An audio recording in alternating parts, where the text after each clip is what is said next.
First of all, Pakistan is not following Islam. Are you joking?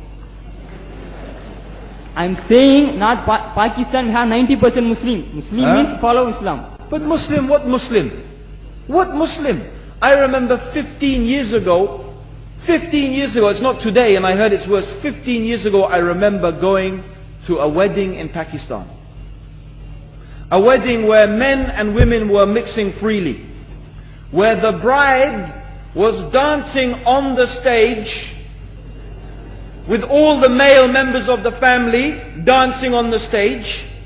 I am sure somewhere around, we probably hidden in a corner then, but I hear now it's open, drinking alcohol. What Muslim are we talking about? This was 15 years ago. Now I hear it's even worse. Oh yes, they're Islam. When the bride and the groom are walking to the car, they're holding the Quran over their head for blessing. That Islam? That's not Islam. What Islam is that? That's exactly the thing I'm talking about. That's why Muslims are in such a mess.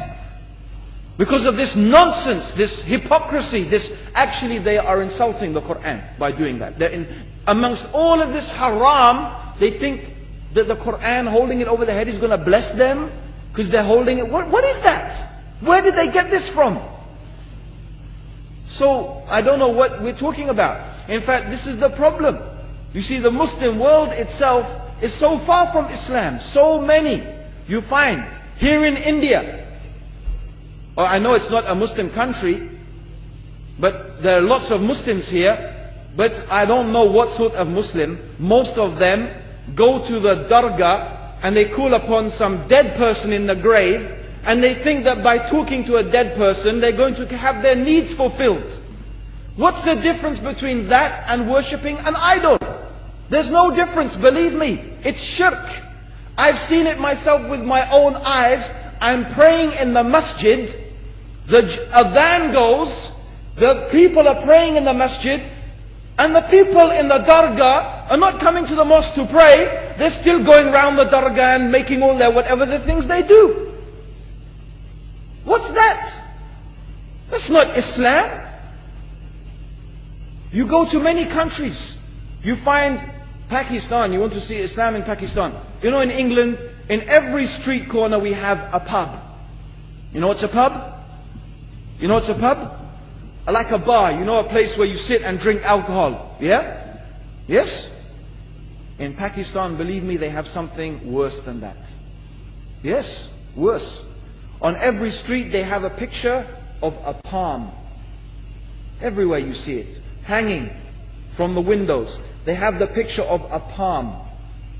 What's that advertising? Something worse than drinking alcohol. An invitation to disbelieve in Allah. That they're going to read your hand and tell your fortune. Shirk. It's shirk.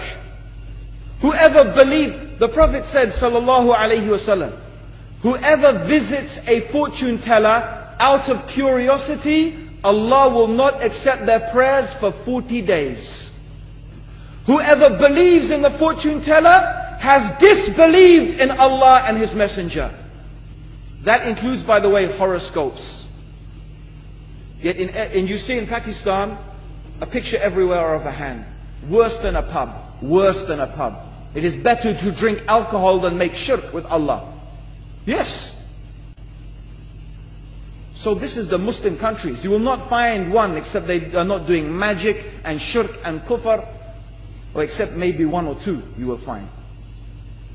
So this is the state of the Muslims. So no wonder we're in the confusion and the chaos. So these are not good examples. And this is really, in fact, the very reason that I'm saying why we are in such a big mess.